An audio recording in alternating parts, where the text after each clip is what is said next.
Welcome to the Mom Needs a Moment podcast. We're your hosts, Chrissy and Cindy, co-founders of Her Health Collective. We are two moms obsessed with revolutionizing the way moms take care of themselves. We are so glad you're here. Let's dive in. Sex. It can be such a tricky topic. Whether you're trying to teach your child what sex is, or you're having an altogether different type of conversation with your partner about what your needs in the bedroom are. These are important conversations that should happen regularly and require curiosity and honesty. Adrienne Alden is a licensed marriage and family therapist with a master's degree in marriage and family therapy. She has worked for years with couples in relational distress. Her hope for therapy is to help clients see their part in troublesome relational patterns and to discover a new way of engaging. In part one of our conversation with Adrienne, we explored some of the common issues found in long-term partnerships and touched on various communication strategies couples can implement to strengthen their relationship. Today, we dive into those often dreaded sex talks, both with our children and with our partner. They are two very different types of conversation, but both equally important. Today's episode is packed with great information that you won't want to miss.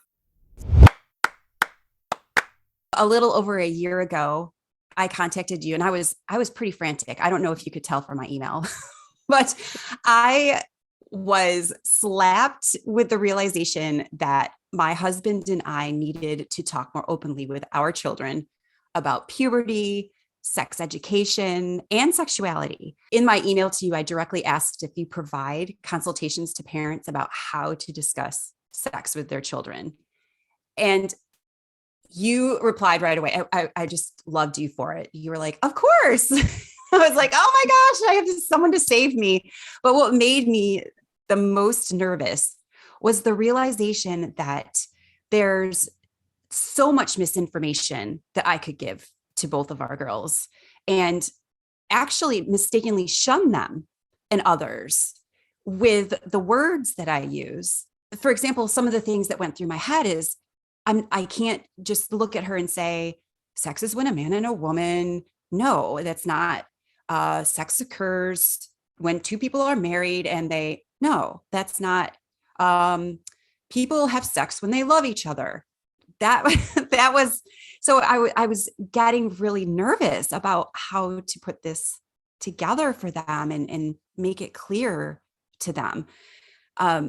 These important discussions not only need to include the biology of it and the functionality of the anatomy, but it also has to include the important topics like sexually transmitted diseases, consent, self-respect, desire, pleasure, gender identity, self-pleasure. And that was all so important to me to make sure that I communicated that to our daughters. On your website, it says, quote, childhood development and socialization, family and cultural environment, and emotional and sexual experiences all contribute to a person's perception of their own and others' sexualities. Oh my gosh, like no pressure. I know. It's complicated. And look, I study this out of interest and for a living, and I still can't keep up. I mean, this is complicated. It's easy to say on the outside, here's what you should say or do, but it is complicated for all of us. And the fact that you're even asking that question and saying, let me talk to somebody, says a lot about your abilities as a parent and as a person in your community. If you are listening to this podcast and even clicked on that link, like you're doing something right, just even asking these questions and naming, hey, I need to be curious with myself about this. Yeah. Can we go into this in more detail? Yeah. Please educate us on talking to our children about sex and sexuality. Like, when do we start? Where do we start? Let's just begin there. Thinking about this podcast, I was talking with my coworker, Carrie, about this yesterday, and she got my brain turning a little bit. We have this idea that we need to sit down and have the talk with kids. Like, let me tell you what sex is. And I think that gives a lot of power to the word and to the discussion and the idea of it. Typically, little kids are going to start asking questions. I mean, the questions little kids start asking all the time. Why is the sky blue? Why did that bee land on that flower? Why is that piece of wood over there? There's opportunities in a lot of those questions, and being able to make it a natural part of the discussion so that it doesn't feel like something taboo. It's springtime right now. Things are blooming. What an opportunity to start literally talking about birds and the bees, and how do babies get places? How do we get more birds? How do we get more bees? Just being able to make that a normal part of our daily discussion so that it doesn't feel scary. And one of the important parts about this feeling just like a day-to-day discussion, no different than what do you want for lunch tomorrow, is so that if something's up, kids feel comfortable talking about it. I often refer to an old case I had a long time ago. This person has given me permission to share this story. They had a lump on their genitals, and because this person was in the baby boomer generation culture of not talking about sex, almost as though genitals are a separate part of the body, not something you even think about, and was nervous for almost a year to tell their parent or doctor about what was going on, and was basically in this panic, not sleeping at night for close to a year, and needed some medical attention. And genitals are part of our bodies. They get injuries just like our elbows and ears and nails Sure. and knees get. So we need to make this as a part of a discussion around body parts. Here's where people start to get nervous. And me too, I get it. I think this is hard. I really preach pleasure first conversations. Yes, of course, we need to tell children about the potential dangers of sex emotionally and physically. But first, we want to teach children about this can be fun. It feels good to a lot of people, and it should feel good. If it doesn't feel good, stop and have a discussion. So that way kids know, tell somebody if something doesn't feel right or doesn't feel good. And this is the gateway to consent conversations. Historically, particularly in this Bible Belt region, there's a lot of religiosity in various parts of the country. And often when we teach this, sex is dangerous and scary and don't do it until you're married or until X, Y, and Z, people then have these experiences that don't feel good, and they don't really say anything because they don't know that that's not right. They've been told it's going to hurt. This is bad. You shouldn't do it. They think, oh, this didn't feel right because I'm doing something bad. It's like, maybe it didn't feel right because of a million reasons. It wasn't the right person. You moved too quickly. Maybe you had a yeast infection. Like, who knows? Sure. When do you start having these conversations? I know that parents sometimes will, when the kids are young, they make up fun names for their private areas, hoo-hoos Yeah. and dinkle schminkle. I don't know.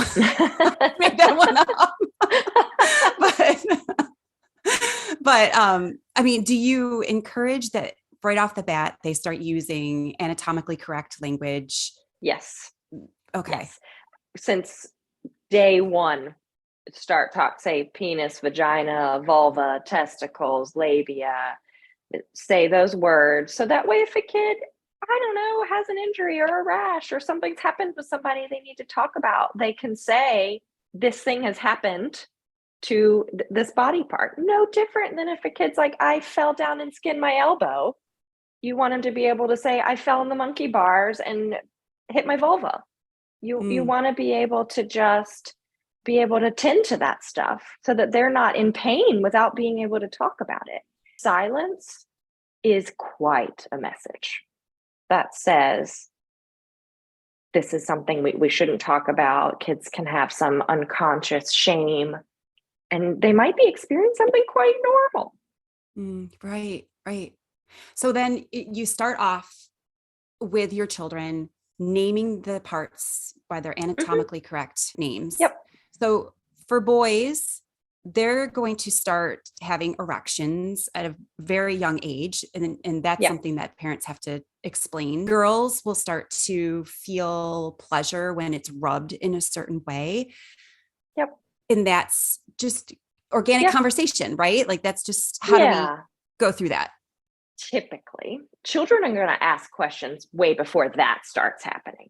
kids are going to start asking, why does the neighbor have a baby in her tummy? How did it get there? You're going to start answering those questions probably earlier than you would want to, and just starting to follow their lead and answer those questions. Typically, if you follow a child's lead in an honest way, they're going to know these words since they're learning words. I mean, the kids learn body parts really young. So they're going to know these words if you're using anatomically correct language. So you're not going to have to start from zero if they say, why does the neighbor have a baby in her tummy? How did it get there? How did the neighborhood cat get pregnant? And you're going to be able Mommy, to why are answer those that two easily. squirrels fighting? That's a good one.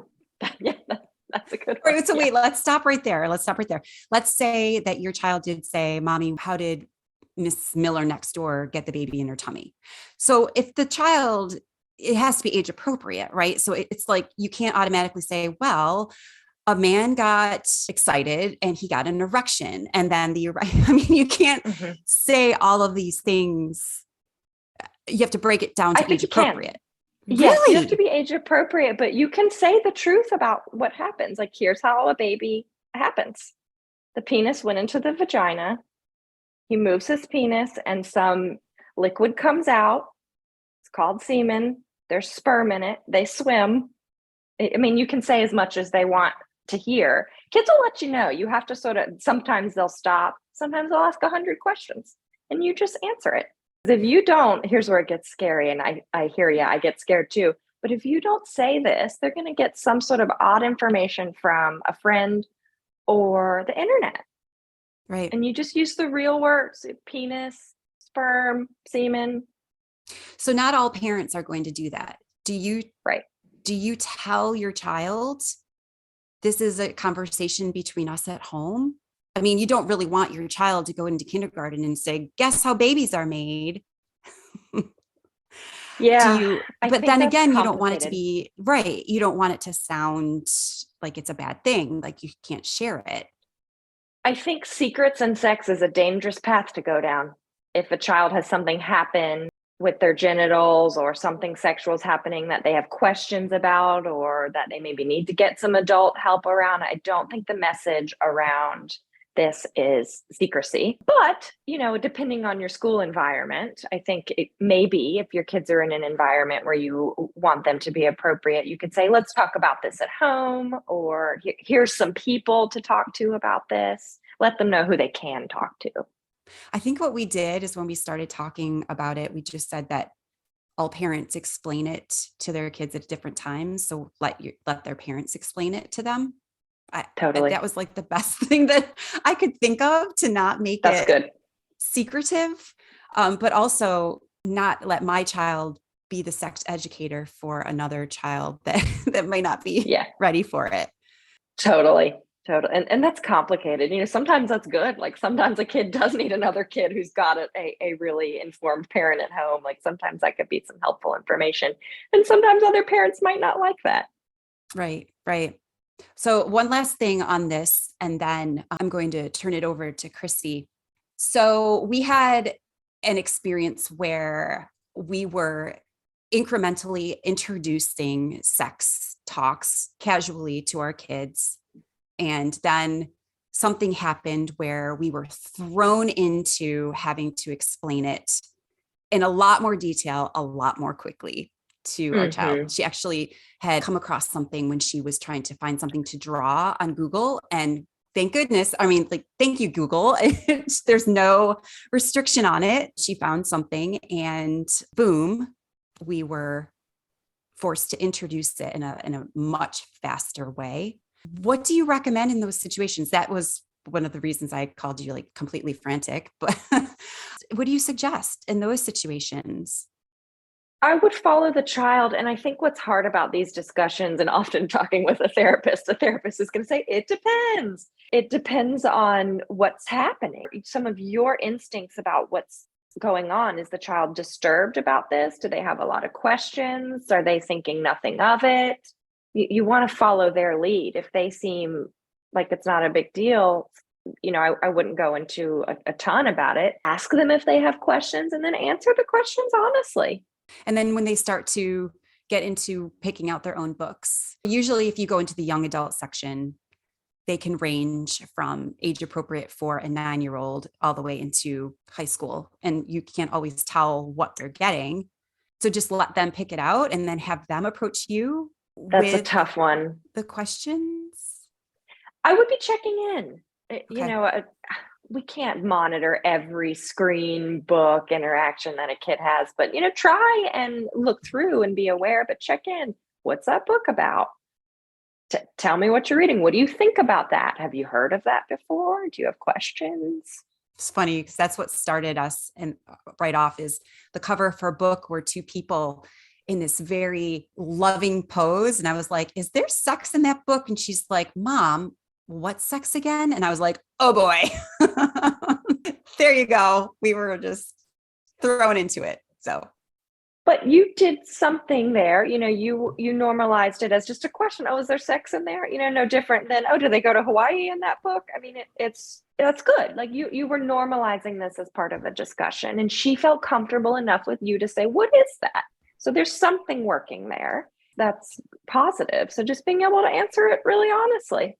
They're going to follow your lead. If you panic, they're going to sense that. So if you're feeling really nervous and panicked, they're going to feel like, oh, well, sex is something to be nervous about. I can't approach this person about this. The more you can get comfortable using these words and talking about it, the more comfortable they're going to be asking questions. Something you said, Adrienne, that really resonated with me.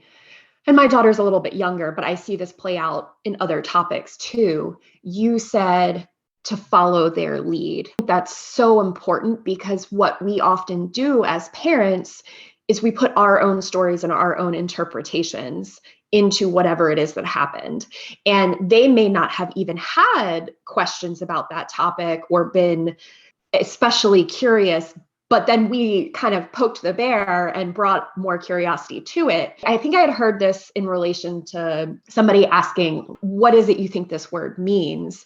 And a parent was kind of responding before they gave the kid a chance to really say what they thought. And the parent had added a whole layer of meaning that the kid wasn't even on their radar. So I think it's really important to let the kid take the lead and then respond. I think that was a really excellent point. And I've seen that play out. I mean, we even see that with our kids, like young kids, when they fall on the playground. And there's this pause where they look up at you like, should I cry or am I okay? And my mother will immediately be like, oh no. And then the waterworks on my daughter start, whereas my initial inside response is to do the same thing my mother does, but I work really, really hard not to.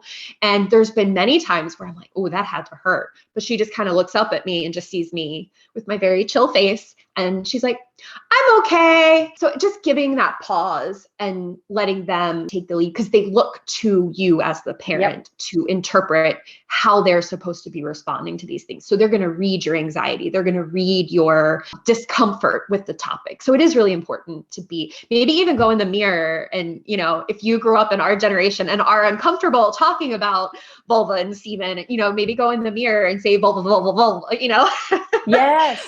So that when the time comes, you do feel more comfortable having that conversation.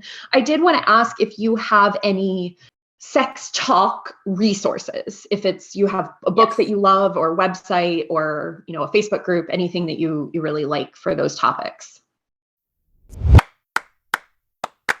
The care that doulas provide is vital.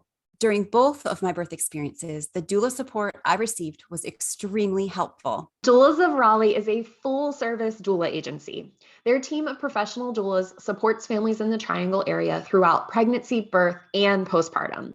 They also provide placenta encapsulation and educational classes, including childbirth education and newborn care classes. At Doulas of Raleigh, they are committed to true, non-judgmental support and are there for families no matter how they choose to birth or parent. They believe that all families need support during this monumental transition. With combined experience of nearly 2 decades in the field, the fabulous owners, Heather and Kelly, are proud to bring a professional, client-focused model of support to families in the Triangle. Be sure to check them out at doulasofraleigh.com, and you can find them on social media, including Instagram, Facebook, and TikTok at Doulas of Raleigh. Highly recommend Sex Positive Families organization. They have a great website and social media. They have lots of resources. Another resource I really like is amaze.org. And they have all of these different age organized cartoons that talk about dating, relational, emotional, sexual health topics that are just little cartoons organized by ages. So I think that's a good one for kids. I think there's an amazejunior.org that's like for little kids, cartoons teaching these things. Definitely add that in the show notes too for people. Okay, so another common struggle in relationships. I'm so excited to dive into this topic. I think this is fascinating. And I've talked about it with a lot of mom friends. And this has recently shifted my understanding, actually, speaking to some mom friends about this. You are very experienced in working with mismatched libidos. This also can be called sex drive mismatch. And it's basically where one person experiences more or less sexual desire compared with their partner.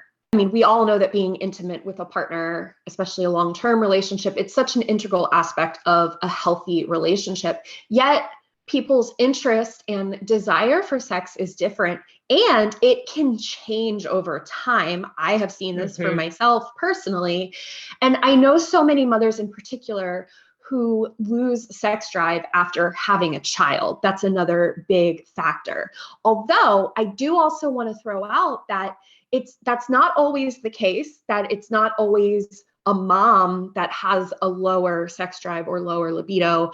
It can also be the partner, and that can have its own host of emotional struggles, and can be so many factors that come into play there. How can a couple work through this very distressing issue? I want to go back first to what we talked about earlier, which is taking a minute to be curious with yourself and the other person and trying to have a shared understanding about what's going on. Because I think oftentimes, one partner might be saying that we're having this big sex problem and the other person might not agree, but being able to just take a minute and listen to each other and understand this. You feel loved and connected through sex and you're feeling really lonely. Just being able to absorb that is important. And that might help take the edge off for the partner, just knowing, okay, my partner understands that I'm feeling really lonely and disconnected.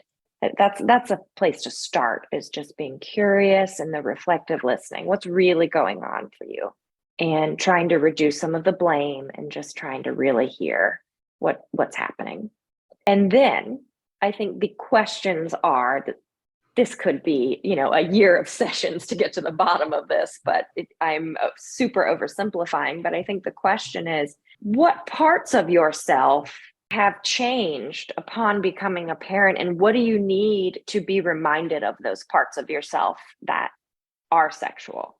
And that might take some trial and error, but yeah, that's a really powerful question, because motherhood fundamentally changes you, and in a myriad of ways. It changes you physically. Your body has changed. Your pelvic region is different. It feels different. Energy levels, your sleep. It's hard to be in the mood if you're not sleeping. That it's almost impossible. Totally. I would venture to say all of that can play a factor. This is a struggle for me, is my brain. If my brain isn't shut off, there's going to be no nookie.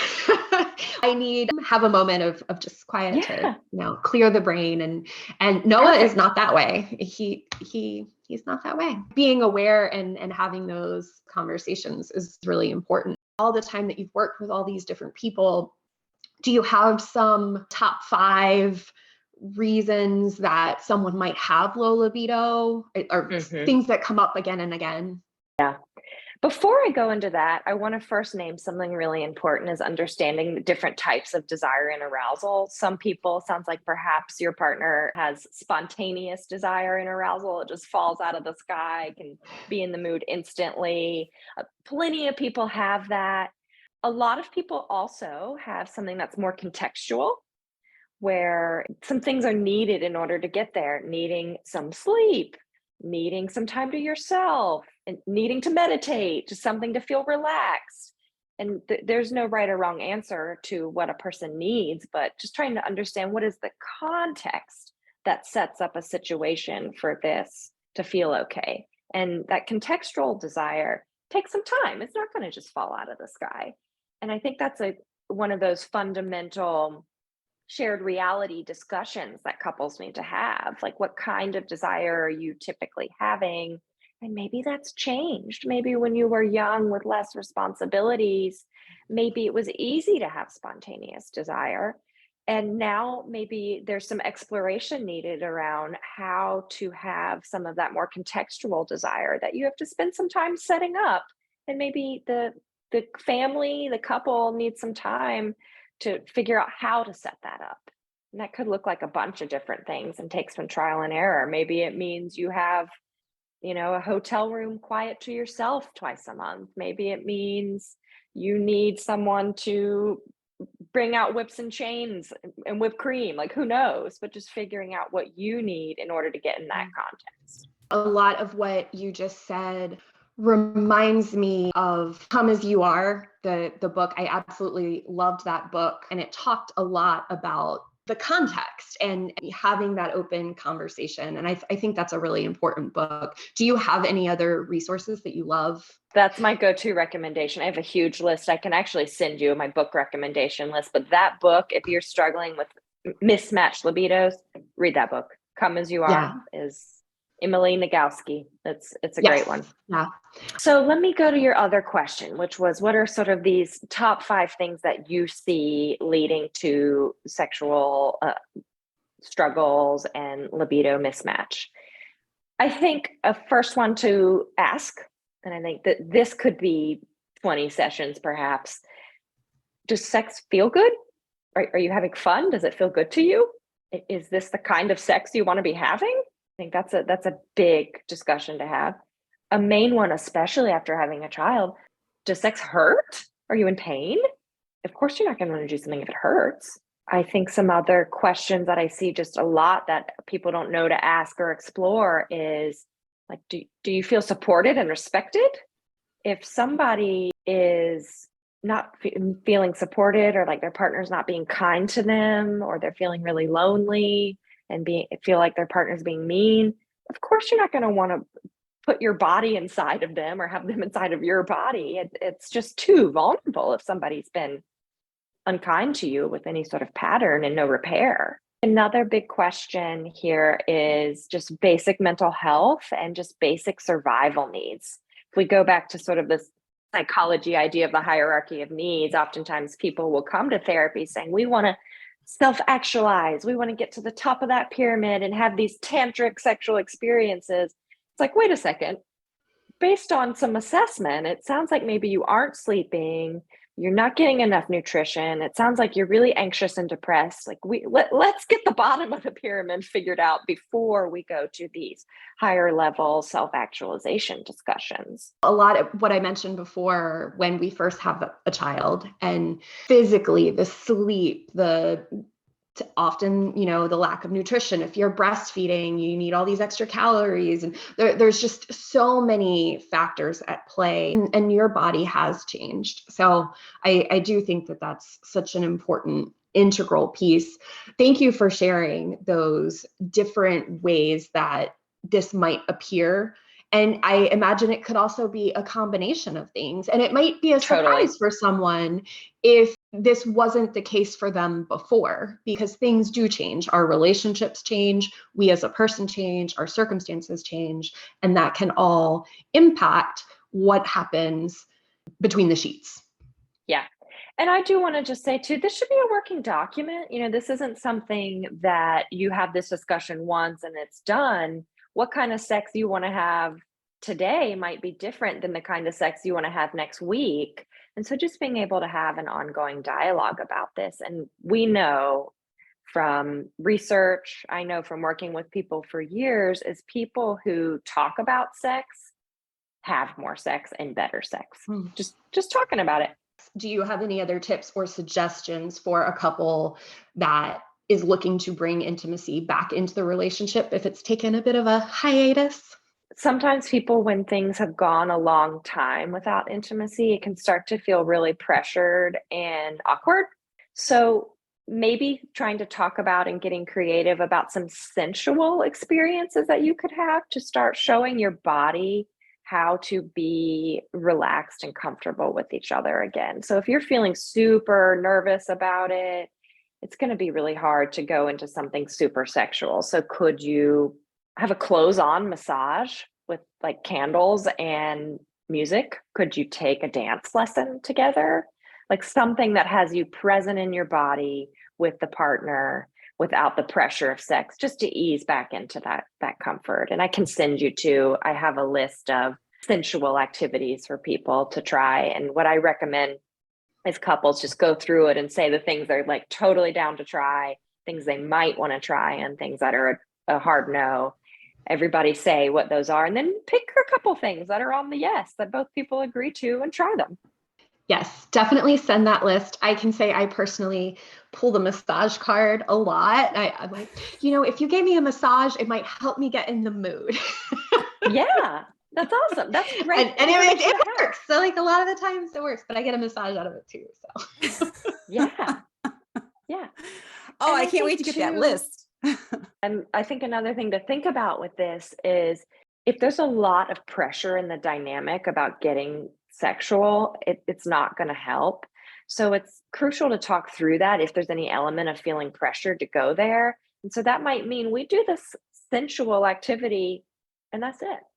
That's what it is. It doesn't have to lead to something. It's okay if it does, but there needs to be some reassurance for the person who's easing back into it that this is just a massage. Enjoy it. Let your body learn how to relax with this person again.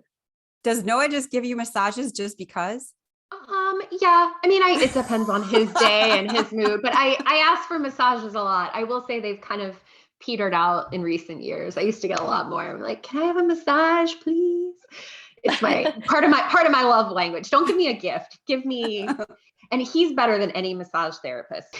Thank you very much, Adrienne. That was very helpful. And I definitely want all those lists for sure. I'll send it to you. Adrienne, thank you so much. It's always such a joy to speak with you. It's so exciting to see your face again. It's been way too long. Thank you so much for having me. This is fun. We could go on and on about all of these subjects. So we definitely could. I'm glad you're out there. Today's conversation with Adrienne was filled with great advice. Here are my top 3 takeaways from today's discussion. 1, it is essential we talk to our children about sex, sexuality, and their bodies. We must start at a young age in an age-appropriate way, of course, by following the child's lead, using anatomically correct language, and avoiding any kind of hush-hush, secretive vibes to our discussions. We are talking about body parts and normal human functions of the body. We should convey that to our children. Above all else, we want to avoid making this a taboo topic because we want our kids to feel comfortable coming to us in the future to talk to us and tell us what is going on in their world. 2, mismatched libidos are very common in long-term relationships. There are different types of arousal, and it is not unusual for one partner to have spontaneous desire, ready at the slightest glance, and another partner to have more contextual desire, needing certain things in place before they can get in the mood. Understanding these differences is the first step in keeping a long-term relationship going strong. Think about how to embrace more sensuality and bring in more intimate connection that doesn't necessarily involve intercourse. Check out Adrienne's sensuality yes, no, maybe list. I've looked at it. It's awesome. It's linked in the show notes. Go through it with your partner. Find a few that are a solid yes for both of you and put it in your calendar. 3, we must talk with our partner about sex, and it should be a continuous conversation, an open dialogue. Our needs and desires change, sometimes on a daily basis. That's normal. It's essential to discuss this with your partner. It's important to get curious about what's going on with your body, what your needs are, what you find arousing, and then also get curious about those same things when it comes to your partner.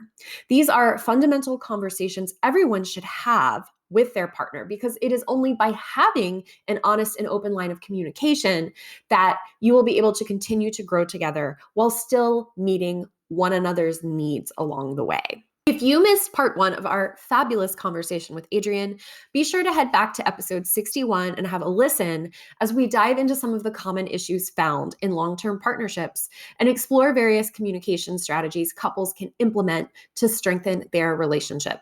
It's a good one you won't want to miss. High five, friend! We've enjoyed hanging out with you. Follow us so you're the first to know when we drop a new episode. If you've enjoyed your time with us, let us know by leaving a review. We always love hearing from you. Until next time, stay true to you.